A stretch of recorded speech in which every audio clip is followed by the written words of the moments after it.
Shalom, saudaraku dalam Tuhan. Puji nama Tuhan, jumpa lagi dengan saya di kesempatan ini. Saudaraku dalam Tuhan, saya sangat terberkati dengan ceramah seorang ustadz yang menjawab mereka yang saat ini teriak-teriak boikot produk Israel. Dan saudara dalam Tuhan, apa yang dia sampaikan sangat luar biasa sekali. Dan sebenarnya apa yang disampaikan ini menyadarkan mereka yang saat ini semangat-semangatnya meneriakan supaya produk Israel tidak dibeli. Dan saudara dalam Tuhan, tanpa berlama-lama, mari kita mendengarkan penjelasan dari seorang ustadz berikut ini. Ada beberapa sikap yang saya lihat baik dan ada yang beberapa yang berlebihan. Seperti kejadian yang sekarang ini, di mana Yahudi Israel menyerang Muslimin Palestina. Keluarlah isu bahwa satu produk yang terkenal itu menjadi pendana, penyokong dana tentara Yahudi Israel. Wallahu alam. Ini kabar benar atau hanya isu, kita tidak bisa memastikan. Maka kembali kepada setiap orang.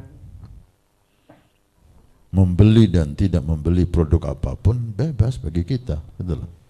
Yang jelas dikatakan haram sulit ya, karena tidak terbukti dengan nyata bahwa hasilnya itu untuk memusuhi, memerangi muslimin. Kalau himbauan, jangan beli produk non muslim, belilah produk orang muslim, itu silakan, silakan. Himbauan Anda untuk supaya ekonomi orang muslim ini betul-betul berjalan dengan baik. Tapi ketika kita demo, kemudian menutup tempat itu, teriak-teriak dengan memboikot produk ini, maaf kalau saya ini kok agak berlebihan gitu. Demo agak berlebihan ya. Suatu kemarin itu ada ketika suatu negara membuat karikatur Nabi Muhammad SAW, negara Yermak ya, salah satu negara, maka banyak dari negara Arab itu memboikot produk Yermak. Kata Habib Abu Bakar Adni, semua produk yang ada di supermarket itu, di produk negara itu dikeluarkan dan dibakar. Kata Habib Abu Bakar Adni, ini enggak mikir. Loh, apakah dengan produk itu dibakar Tentu tidak. negaranya rugi? Ya yang rugi itu supermarketnya. Karena ketika barang itu udah masuk ke supermarket itu, berarti kan sudah dibayar. Udah selesai transaksi, keuntungan sudah diterima. Terus dibakar. Yang rugi siapa? Ya yang punya supermarket.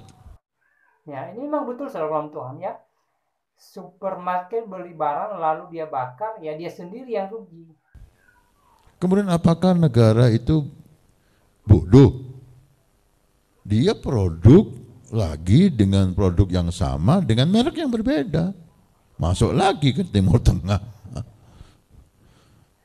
Ini gitu, makanya kita ini ketika bersikap itu hendaknya bersikap yang dewasa gitu loh.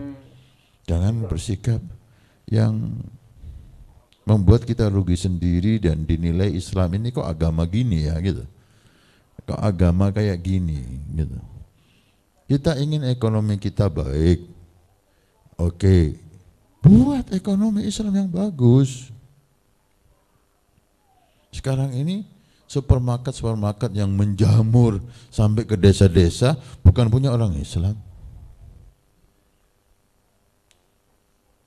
Bukan punya orang Islam. Dan yang beli rata-rata 90% muslimin. Mana supermarket orang Islam yang membuat kita senang, orang Islam senang untuk masuk ke sana? Artinya kalau anti dengan produk non muslim, ya buat sendiri gitu loh, buat produk sendiri, itu maksudnya. Kita mengecam, jangan beli ke supermarket orang kafir. Supermarket Islam mana? Yang cakep, yang bagus. Kadang-kadang barangnya itu jelek.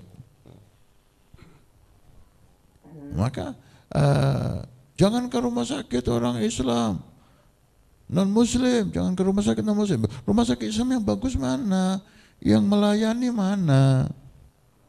Kadang-kadang lebih bagus pelayanannya rumah sakit non muslim. Nah, itu yang kita sesali. Kita ini pandai berteriak, tidak pandai berbuat. Mereka memerangi kita dengan ekonomi. Bangun ekonomi, saingi mereka. Mereka memerangi kita dengan rumah sakit, obat-obatan. Bangun rumah sakit, saingi mereka. Mereka memerangi kita dengan pendidikan. Bangun pendidikan. Mereka memerangi kita dengan media. Bangun media seperti TV Al-Wafa tadi ini. Kita berbuat, gitu loh. Kita memberikan tawaran kepada umat. Bagaimana media Islam harus cakep, harus menarik. Artinya kalau mau bersaing ya bersaing sehat gitu loh. Kita jangan pandai teriak, kita hendaknya pandai berbuat. Kembali lagi kepada memboikot produk-produk,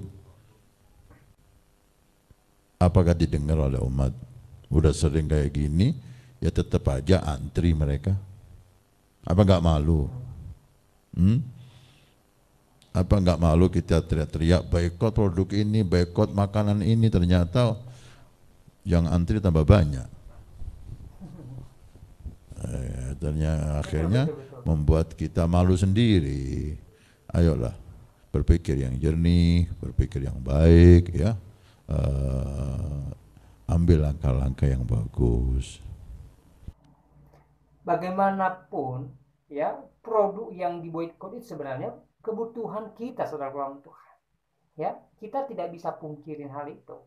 Dan apa yang beliau sampaikan di video tadi sangat luar biasa sekali, memberikan kita pemahaman baru tentang apa sih gunanya kalau produk Israel itu diboikot, dan keuntungannya apa, kerugiannya apa gitu loh, ya. Dan dari penjelasan beliau tadi, ya, jikalau produk Israel itu diboikot, ya tidak ada keuntungannya bagi kita, malah kerugiannya yang ada. Ya, kita rugi dalam Tuhan.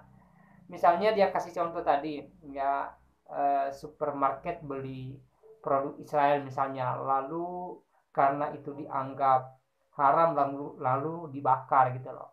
Jadi yang rugi yang beli gitu loh, ya, yang rugi yang bakar gitu, ya, bukan pembuat barang tersebut gitu. Jadi apa yang beliau sampaikan sangat luar biasa sekali. Artinya bahwa mari kita belajar berpikir positif dengan sebuah persoalan. Saat ini Israel dengan Hamas lagi punya persoalan. Jadi kita sebagai warga negara Indonesia harus berpikir positif, ya. Jangan gara-gara persoalan mereka lalu kita teriak boikot dan ujung-ujungnya merugikan diri kita sendiri, ya. Nah, saudara orang Tuhan, saya tidak panjang lebar menyampaikan pesan melalui video ini. Kiranya apa yang beliau sampaikan di video tadi menjadi berkat dalam kehidupan kita dan membuat kita paham bahwa teriak boikot saat ini tidak manfaat, tidak guna sama sekali, ya. Saudara, kiranya Tuhan Yesus memberkati kita semua. Shalom.